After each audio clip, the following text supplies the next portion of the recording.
आज humanistic psychology वाला chapter खत्म करना है। मैस्लो और रॉजर्स के सारे सवालात को ऐसे याद करना है कि बस। बिल्कुल, तरीका वही रखते हैं। एक सवाल पूछेगा, दूसरा इम्तिहान के हिसाब से बिल्कुल ठीक इंग्लिश में जवाब देगा। फिर हम उसे आसान उर्दू में समझेंगे और आखिर में इंग्लिश वाला जवाब एक बार फिर दोहराएंगे ताकि दिमाग में बैठ जाए। बेहतरीन। चलो, सेक्शन ए एब्राहम मैस्लो से शुरू करते हैं। तैयार? बिल्कुल तैयार।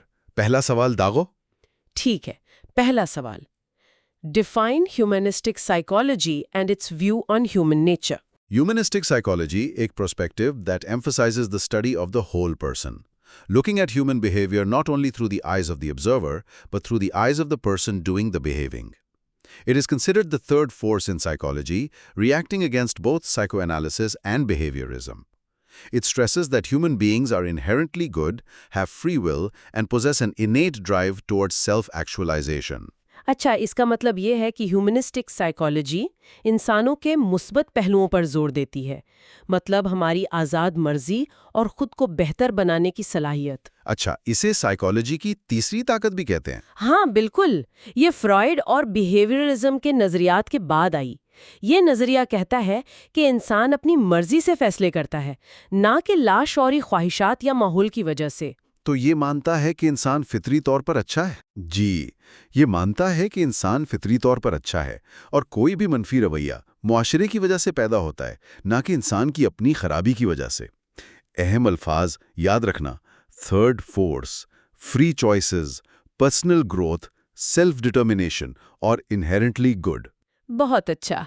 अगला सवाल, list the 5 levels of Maslow's hierarchy of needs in ascending order. The 5 levels are: 1. Physiological needs, examples food, water, sleep. 2. Safety needs, examples security, stability, order. 3. Belongingness and love needs, examples affection, affiliation, relationships. 4. Self-esteem needs, examples self-respect, achievement, recognition. And 5. Self-actualization needs, examples realizing personal potential, self-fulfillment. देखो, ये एक pyramid की तरह है। सबसे नीचे बुनियादी जरूरतें हैं और सबसे ऊपर आला तरीन। ठीक है, तो तरतीब क्या है? तरतीब ये है: नंबर 1, फिजियोलॉजिकल नीड्स, यानी जिस्मानी बका की जरूरतें, जैसे खाना, पानी, नींद। ठीक। Number 2, safety needs. जब पेट भरा हो तो इंसान तहफ्फुज और इस्तेहकाम चाहता है। हाँ, जाहिर है। तीसरा है बिलोंगिंगनेस एंड लव नीड्स, यानी प्यार, मोहब्बत और किसी ग्रुप का हिस्सा बनने की ख्वाहिश। और चौथा? चौथा है सेल्फ एस्टीम नीड्स, मतलब खुद की इज्जत और दूसरों से मिलने वाली इज्जत। और सबसे ऊपर, 5वीं सतह पर, सेल्फ एक्चुअलाइजेशन नीड्स, यानी अपनी तमाम सलाहियतों को हासिल करना। तरतीब दोबारा सुनो। 1. Physiological, 2. Safety, 3. Belongingness and love, 4. Self esteem, 5. Self actualisation. ठीक है, अब ये बताओ, what is the difference between basic needs and meta needs? Basic needs or deficiency needs are the lower 4 levels of the hierarchy. They arise from a state of deprivation, and their satisfaction helps to avoid unpleasant feelings or consequences. Meta needs or growth needs are associated with the highest level, self-actualization. They do not stem from a lack of something, but rather from a desire to grow as a person. देखो, basic needs वो निचली सतह की जरूरियात हैं, जैसे भूख, प्यास, तहफ्फुज वगैरह। अच्छा, ये जीने के लिए जरूरी हैं और इनमें कमी महसूस होती है, इसीलिए इन्हें डेफिशिएंसी ओरिएंटेड कहते हैं। और मेटा नीड्स? जबकि मेटा नीड्स आला सतह की जरूरियात हैं, जैसे इंसाफ, खूबसूरती, सच्चाई। ये कमी पर नहीं, बल्कि खुद को बेहतर बनाने पर मबनी होती हैं। इन्हें ग्रोथ ओरिएंटेड कहते हैं। समझ गई। तो फर्क याद रखना, basic needs are deficiency motives, while meta needs are growth motives. बहुत वाज़ेह है। अगला सवाल, Why did Maslow criticize the behaviorist approach to psychology? Maslow criticized behaviorism for its mechanistic view of humans, arguing that it reduced complex human experiences to simple stimulus-response reactions. He believed behaviorists dealt in bits and pieces of behavior, while disregarding the individual as an integrated, unique, organized whole. He felt it neglected subjective experiences like consciousness, creativity, and values. Maslow का ख्याल था कि behaviourism जानवरों के लिए तो ठीक है, लेकिन इंसानों पर पूरी तरह लागू नहीं होता। क्यों? क्योंकि बिहेवियरिस्ट इंसान को सिर्फ छोटे छोटे रवैयों के टुकड़ों में देखते थे और पूरे इंसान को नज़रअंदाज कर देते थे। मतलब उसकी सोच, शऊर और तख्लीकी सलाहियतों को कोई अहमियत ही नहीं देते। अच्छा। मैस्लो ने कहा था कि उसने अपनी बेटियों को देखकर बिहेवियरिज्म छोड़ दिया क्योंकि उनका पेचीदा रवैया सिर्फ माहौल के रद्द अमल से नहीं समझा जा सकता था। अहम जुमले याद रखना।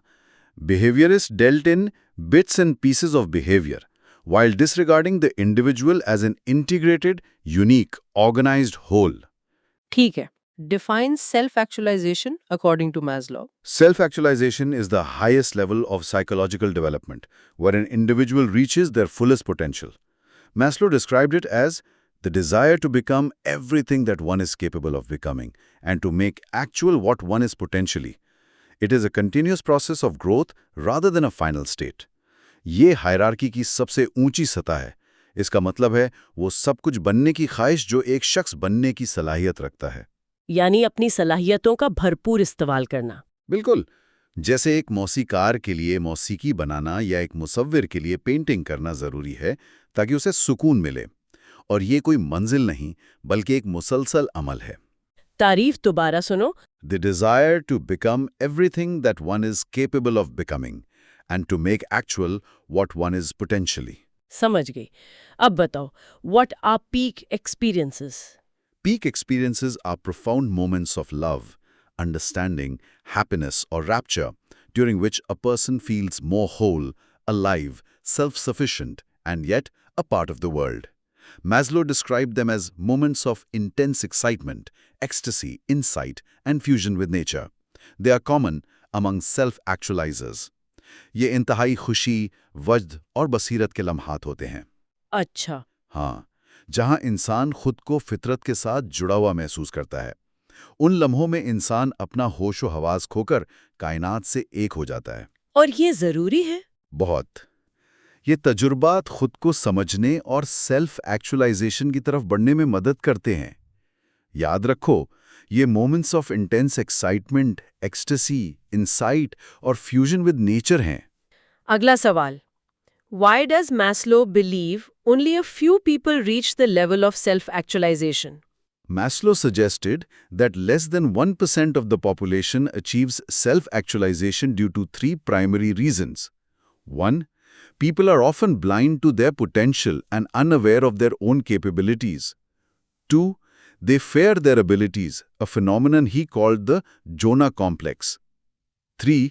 The social environment often stifles self-fulfillment by imposing norms and expectations that hinder personal growth. Maslow के मुताबिक 1% से भी कम लोग इस सतह तक पहुंचते हैं। सिर्फ 1%? हाँ, इसकी 3 बड़ी वजूहात हैं। पहली, बहुत से लोगों को अपनी सलाहियतों का इल्म ही नहीं होता। दूसरी, वो अपनी सलाहियतों से डरते हैं। इसी को जोना कॉम्प्लेक्स कहते हैं? बिल्कुल, इसे जोना कॉम्प्लेक्स कहते हैं।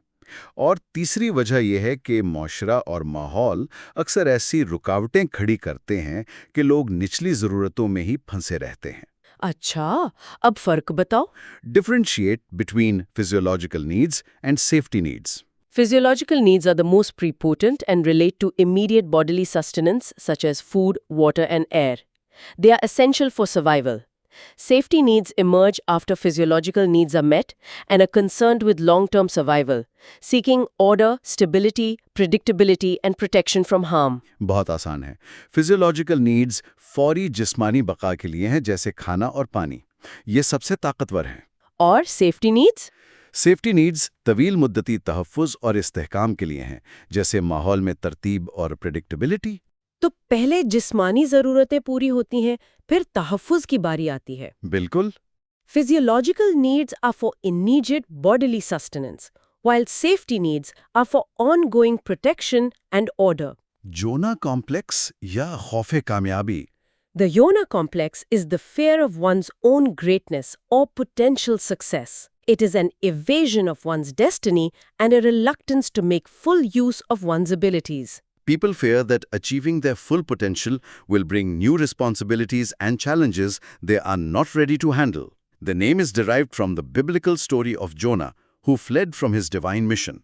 ये अपनी ही अजमत या कामयाबी का खौफ है। सीधी सी बात है। लोग अपनी कामयाबी से क्यों डरते हैं? वो अपनी पूरी सलाहियत तक पहुंचने से इसलिए डरते हैं क्योंकि उसके साथ बड़ी जिम्मेदारियां और नामालूम का खौफ जुड़ा होता है। अच्छा, और इसका नाम हजरत यूनुस अलैहिस्सलाम के वाक़े से लिया गया है? जी, जो अपनी जिम्मेदारी से भाग गए थे।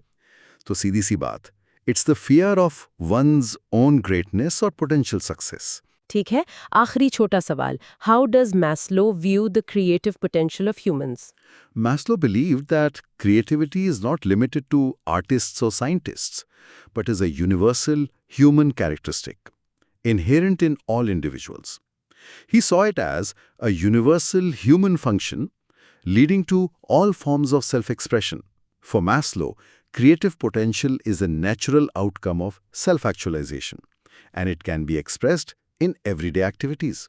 मैस्लो के नज़दीक तख्लीकी सलाहियत सिर्फ फनकारों तक महदूद नहीं है। तो फिर ये किस में होती है? ये हर इंसान में मौजूद एक आलमगीर खुसूसियत है। एक घरेलू खातून, एक सेल्समैन या एक प्रोफेसर भी अपने काम में तख्लीकी हो सकता है। ये सेल्फ एक्चुअलाइजेशन का एक कुदरती नतीजा है। ये a universal human function leading to all forms of self expression है। बहुत अच्छा, अब बड़े सवालात की बारी है। Discuss the concept of the individual as an integrated whole in humanistic psychology. This concept posits that each person must be studied as a unique, organized entity rather than as a collection of fragmented parts. Humanistic psychology rejects reductionist approaches like behaviorism that break down behavior into discrete stimulus-response units. It emphasizes that a person's thoughts, feelings, and actions are interconnected and cannot be understood in isolation. इसका सीधा सा मतलब है कि इंसान को एक मुकम्मल मुनज़्ज़म वजूद के तौर पर देखना चाहिए। मतलब उसके हिस्सों के मजमूए के तौर पर नहीं। बिल्कुल, बिहेवियरिज्म की तरह उसके रवैये के टुकड़े नहीं करने चाहिए। इंसान की सोच, जज्बात और आमाल सब एक दूसरे से जुड़े हुए हैं। कोर जुमला, each person must be studied as a unique, organized entity rather than fragmented parts. अगला, describe 5 characteristics of self-actualizers as identified by Maslow. Maslow identified several characteristics, 5 of which are: 1. Efficient perception of reality. They see reality as it is without distortion from their fears or wishes. 2. Acceptance of self and others. They accept their own and others' imperfections. 3. Spontaneity. They are natural, simple, and unconventional in their behavior. 4. Problem centering. They focus on problems outside themselves, often with a sense of mission. 5. Detachment and need for privacy. They enjoy solitude and can remain calm in the face of personal problems. 5 अहम खुसूसियात ये हैं।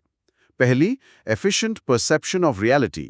वो हकीकत को वैसा ही देखते हैं जैसी वो है, बगैर किसी खौफ या ख्वाहिश के। ठीक है। दूसरी, acceptance of self and others. वो अपनी और दूसरों की खामियों को कबूल करते हैं। तीसरी, स्पॉन्टेनिटी। वो बिनावट के बगैर कुदरती और सादा जिंदगी गुजारते हैं। और चौथी? चौथी है प्रॉब्लम सेंटरिंग। इनकी तवज्जो अपनी जात से बाहर बड़े मसाइल पर होती है। और आखिरी? Detachment and need for privacy. वो तन्हाई से लुत्फानंदोज होते हैं और उन्हें सोचने के लिए वक्त चाहिए। पांचों खुसूसियात फिर से सुन लो।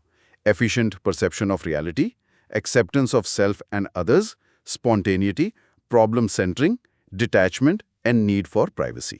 Zabardast. Explain the belongingness and love needs and self-esteem needs. How do they differ? Belongingness and love needs, level 3, are about social connection, the desire for affiliation, affection, and to be part of a group. Self-esteem needs, level 4, are about self-worth and respect, comprising both self-respect, competence, mastery, and respect from others, recognition, status. The primary difference is that belongingness is about relationships with others, while self-esteem is about one's relationship with oneself. Also, belongingness needs must be relatively satisfied before self-esteem needs become a primary motivator. देखो, belongingness and love needs का ताल्लुक दूसरों से जुड़ने, प्यार करने और प्यार पाने से है, ठीक है। जबकि सेल्फ एस्टीम नीड्स का ताल्लुक अपनी काबिलियत और इज्जत से है। पहली जरूरत रिश्तों पर मबनी है, दूसरी जाती कद्र पर। और बिलोंगिंगनेस की जरूरत पहले आती है? हाँ, बिल्कुल। फर्क: belongingness is about affiliation and affection, whereas self-esteem is about self-worth and respect. आखिरी सवाल मैस्लो पर। Critically evaluate Maslow's theory. What are its strengths and weaknesses? Strengths of Maslow's theory include its optimistic and positive focus on psychological health and human potential, which was a refreshing alternative to the deterministic views of psychoanalysis and behaviorism. Weaknesses include a significant lack of empirical validation for concepts like meta-needs and the hierarchy itself. The hierarchy may not be universal, as the order of needs can vary across cultures and individuals. The methodology, based on observing a small sample of individuals Maslow deemed self-actualized, is also criticized for being subjective. इसकी खूबियां ये हैं कि ये नफ्सियाती सेहत और इंसानी सलाहियत पर तवज्जो देता है। ये एक मुस्बत नज़रिया है। और खामियां? खामियां ये हैं कि इसका कोई ठोस साइंसी सबूत नहीं है, हायरार्की की तरतीब हमेशा ऐसी नहीं होती, और ये नज़रिया मगरबी सकाफत पर ज़्यादा मबनी है। सबसे बड़ी कमज़ोरी: lack of empirical validation for concepts like meta needs and the hierarchy. चलो, मैस्लो हो गया, अब कार्ल रॉजर्स की बारी है। हिम्मत रखो। पहला सवाल, define the phenomenological approach to personality. The phenomenological approach posits that an individual's behavior is determined by their subjective experience and personal perception of the world, rather than by external objective reality. It emphasizes the importance of one's internal frame of reference. According to this view, to understand a person, one must understand how they see and interpret their own world. इसका मतलब है कि किसी शख्स का रवैया उसके ज़ाती मौजूई तजुर्बे से तय होता है, ना कि बैरूनी हकीकत से। बिल्कुल। अहम अल्फाज: subjective experience and internal frame of reference. What is the actualizing tendency in Rogers' theory? The actualizing tendency is the single basic motive in all living things. It is the inherent, built-in drive to maintain and enhance the organism. Rogers described it as the innate need and master motive of life to survive, grow, and enhance oneself. ये तमाम जानदारों में जिंदा रहने, बढ़ने और अपनी सलाहियतों को निखारने की एक फितरी ख्वाहिश है। अच्छा, ये जिंदगी की सबसे बड़ी महरे कुव्वत है? रॉजर्स के मुताबिक हाँ, बिल्कुल। एक पौधे की तरह जो रोशनी की तरफ बढ़ता है। ये है the innate need and master motive of life to survive, grow, and enhance oneself. Differentiate between self-concept and ideal self. The self-concept refers to the organized, consistent set of perceptions and beliefs an individual holds about themselves. Who I am. The ideal self is the perception of what a person would like to be or aspires to be. Who I would like to be. Psychological health is largely dependent on the degree of congruence or overlap between the self-concept and the ideal self. Self concept ये है कि मैं कौन हूँ, यानी अपने बारे में हमारा तसव्वुर। और ideal self? आइडियल सेल्फ ये है कि मैं कौन बनना चाहता हूँ, यानी हमारी ख्वाहिशात। इन दोनों में जितना कम फर्क होगा, ज़हनी सेहत उतनी ही बेहतर होगी। Self-concept is who I am, while ideal self is who I would like to be. What is the Q-sort technique? The Q-sort is a research tool developed by William Stephenson and used by Rogers to measure a person's self-concept. Its purpose is to measure the self-concept and the relationship between the real self and ideal self. Clients are given a set of cards with self-descriptive statements and asked to sort them into categories ranging from most like me to least like me, once for their real self and once for their ideal self. ये self concept को नापने का एक तरीका है? अच्छा, ये कैसे काम करता है? इसमें लोगों को कुछ बयानात दिए जाते हैं, जैसे मैं एक दोस्ताना इंसान हूँ। ठीक है, और उन्हें मुझ पर सबसे ज्यादा लागू होता है से मुझ पर सबसे कम लागू होता है तक तरतीब देने को कहा जाता है। ये एक बार रियल सेल्फ के लिए और एक बार आइडियल सेल्फ के लिए किया जाता है। Its purpose is to measure the self-concept and the relationship between the real self and ideal self. Define conditions of worth. Conditions of worth are the standards or expectations set by others that a person believes they must meet to gain approval, love, or positive regard. They are internalized shoulds and oughts that lead individuals to act in ways that are not authentic to their true selves, causing incongruence between the self and experience. ये वो शराइत हैं जो दूसरे लोग हम पर लगाते हैं ताकि हमें प्यार या मंजूरी मिल सके। जैसे मैं तुमसे तभी प्यार करूंगा अगर तुम अच्छे बच्चे बनोगे। बिल्कुल यही। ये शराइत हमें अपने हकीकी नफ्स से दूर कर देती हैं। These are standards or expectations set by others that a person believes they must meet to gain approval. What is unconditional positive regard? Unconditional positive regard is the complete acceptance and respect for a person as they are, without any conditions or judgment. It involves valuing the person for who they are, regardless of their actions or feelings. Rogers believed it is a crucial therapeutic condition for fostering growth and change in person-centered therapy. ये conditions of worth का बिल्कुल उलट है। यानी मुकम्मल कबूलियत? हाँ, इसका मतलब है किसी शख्स को मुकम्मल तौर पर कबूल करना, बगैर किसी शर्त के। थेरेपी में ये बहुत ज़रूरी है ताकि क्लाइंट बगैर किसी खौफ के अपने हकीकी नफ्स को तलाश कर सके। It is complete acceptance and respect for a person as they are, without any conditions. How does Rogers define threat and anxiety? A threat exists when an experience is perceived as being inconsistent with the self-concept. Anxiety is the affective or emotional reaction to this threat. In Rogers' view, threat is the cognitive perception of discrepancy, while anxiety is the affective reaction. The greater the incongruence, the more threat is experienced, and the more pervasive the anxiety. जब कोई तजुर्बा आपके self concept से mail नहीं खाता, तो वो threat यानी खतरा बन जाता है। और एंजाइटी? और उस खतरे से पैदा होने वाला जज्बाती रद्द-ए-अमल एंजाइटी यानी बेचैनी है। तो थ्रेट एक सोच है, एंजाइटी एक एहसास है। बिल्कुल। Threat is the cognitive perception of discrepancy, while anxiety is the affective reaction.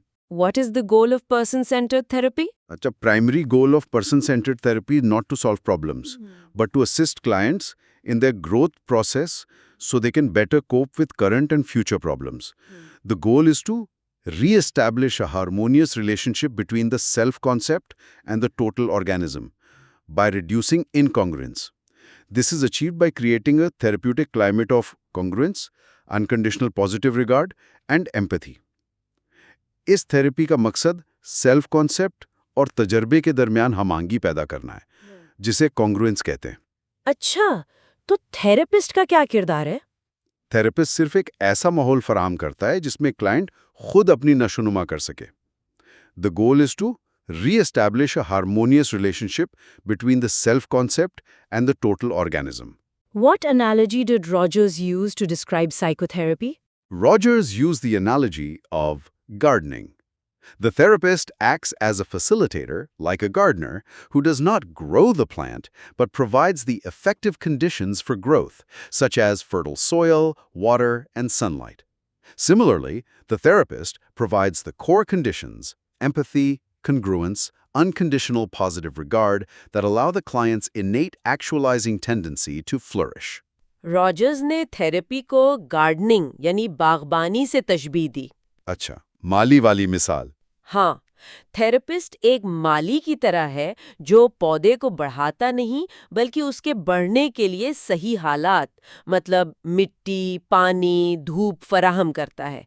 The analogy is gardening, where the therapist acts as a facilitator, providing effective conditions for growth. अब Rogers के बड़े सवालात। List and explain the 5 characteristics of a fully functioning person. ठीक है। The 5 characteristics are 1. Openness to experience. They are open to both positive and negative feelings without distortion. 2.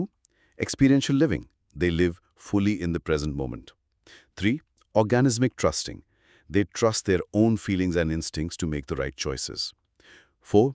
Experiential freedom. They feel a sense of personal power and freedom to choose their life path. And 5. Creativity. They live creatively and adaptively, finding new ways of living. 5 खुसूसियात ये हैं। पहली, openness to experience. वो तमाम तजुर्बात के लिए खुले होते हैं। दूसरी, experiential living. वो हाल में जीते हैं। तीसरी, organismic trusting. वो अपने अंदरूनी एहसासात पर भरोसा करते हैं। ठीक है।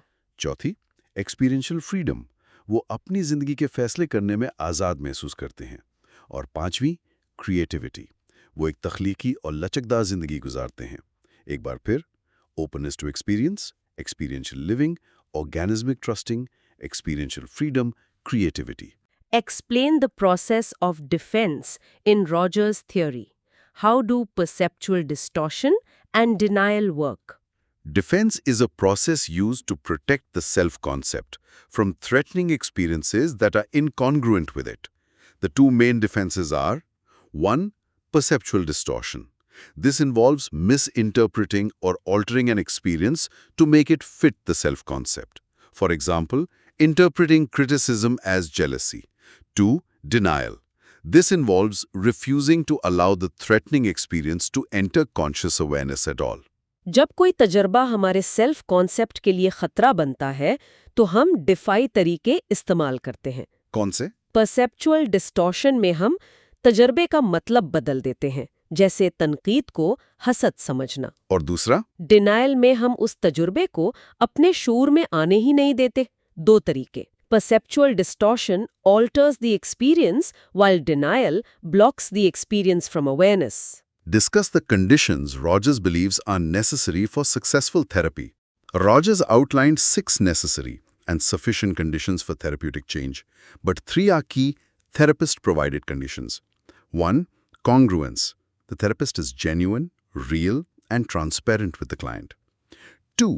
Unconditional positive regard.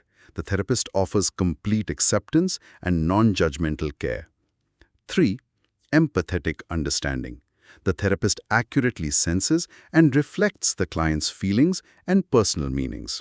रॉजर्स ने 6 शराइत बताईं, लेकिन 3 सबसे अहम हैं जो थेरेपिस्ट की तरफ से होनी चाहिए। कौन सी 3? कॉन्ग्रुएंस यानी थेरेपिस्ट का हकीकी होना, अनकंडीशनल पॉजिटिव रिगार्ड यानी मुकम्मल कबूलियत, और एम्पैथिक अंडरस्टैंडिंग यानी क्लाइंट के जज्बात को समझना। The 3 key therapist conditions are congruence, unconditional positive regard, and empathetic understanding. Compare and contrast the views of Rogers and Skinner based on their 1955 debate. Debate highlighted fundamental differences. Rogers advocated for subjectivity, innate goodness, and human autonomy, free will. He believed individuals are the best architects of their own lives. Skinner, in contrast, championed objectivity, neutrality, humans are neither good nor bad, and environmental determinism. He argued that behavior is controlled by environmental contingencies and that free will is an illusion. बुनियादी फर्क ये था, Rogers का मानना था कि इंसान के पास आज़ाद मर्जी है और वो अंदर से अच्छा है। और स्किनर का? स्किनर का मानना था कि इंसान का रवैया माहौल से कंट्रोल होता है और आज़ाद मर्जी जैसी कोई चीज़ नहीं। तो एक फ्री विल पर यकीन रखता था, दूसरा डिटर्मिनिज्म पर? बिल्कुल। The key contrasts were subjectivity versus objectivity, innate goodness versus neutrality, and autonomy versus environmental determinism. How does student-centered teaching differ from the traditional education system according to Rogers? In the traditional system, the teacher is an authority figure who dispenses knowledge and students are passive recipients. The focus is on external control and evaluation. In a student-centered teaching, the teacher acts as a facilitator who creates a climate of trust and freedom. The emphasis is on self-directed learning, where students are encouraged to pursue their own interests and are trusted to learn and evaluate themselves. रवायती तालीम में उस्ताद authority होता है और तालिब इल्म गैर फाल। ठीक है? Student centre तालीम में उस्ताद एक सहूलतकार होता है और तालिब इल्म को सीखने की आज़ादी दी जाती है। जोर खुद से सीखने पर होता है। Student-centered emphasizes self-directed learning. Traditional focuses on external control. Explain how incongruence between the self-concept and experience leads to psychopathology. Incongruence occurs when there is a discrepancy between a person's self-concept and their actual experience. This gap creates threat and anxiety, forcing the individual to use defenses like distortion and denial. Over-reliance on these defenses leads to a rigid, unrealistic self-structure and a disorganization of the personality. This state of internal conflict and disconnection from reality is what Rogers identified as the basis of psychopathology. जब हमारे तजुर्बात और हमारे self concept में तजाद होता है तो उसे इनकॉन्ग्रुएंस कहते हैं। अच्छा, इससे बेचैनी पैदा होती है, जिससे बचने के लिए हम दिफाई तरीके इस्तेमाल करते हैं। ये हमें एक गैर हकीकी और सख्त शख्सियत की तरफ ले जाता है, जो कि नफ्सियाती बीमारी की जड़ है। Incongruence leads to a rigid self-structure and disorganization which manifests as psychopathology. आखिरी सवाल, describe the concept of organismic valuing process in infants. The organismic valuing process is an innate internal guidance system that infants use to evaluate experiences based on whether they enhance or impede their actualizing tendency. Experiences perceived as enhancing, जैसे food, warmth, are valued positively and sought after.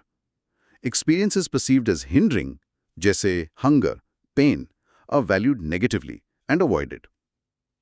It is a pre-social intuitive wisdom. ये बच्चों में एक फितरी सलाहियत है जिससे वो जानते हैं कि कौन सा तजुर्बा उनकी नशोनुमा के लिए अच्छा है और कौन सा बुरा। अच्छा, तो ये उनका अंदरूनी रहनुमा होता है। हाँ, जो तजुर्बा अच्छा लगता है जैसे खाना वो उसे मुस्बत समझते हैं और जो बुरा लगता है जैसे भूख उसे मनफी। It's the innate evaluation of experiences based on whether they enhance or impede the actualizing tendency. वाह, हमने मैस्लो और रॉजर्स के सारे अहम सवालात खत्म कर लिए। अब ये इम्तिहान में गलत नहीं होने चाहिए। बिल्कुल, बुनियादी नुक्ता यही है कि ह्यूमनिस्टिक साइकोलॉजी इंसान की नशोनुमा की सलाहियत पर यकीन रखती है। जाते जाते एक सोचने वाली बात है। हमने जोना कॉम्प्लेक्स यानी कामयाबी के खौफ की बात की, लेकिन इसके उलट क्या होता है जब मुआशरा किसी को ऐसी कामयाबी की तरफ धकेलता है जो उसकी अपनी फितरी एक्चुअलाइजिंग टेंडेंसी के खिलाफ हो? कोई शख्स इस दबाव को कैसे पहचान सकता है और उसका मुकाबला कैसे कर सकता है? ये वाकई एक गहरा सवाल है, इस पर सोचना चाहिए। चलो अब थोड़ा वक्फा लेते हैं।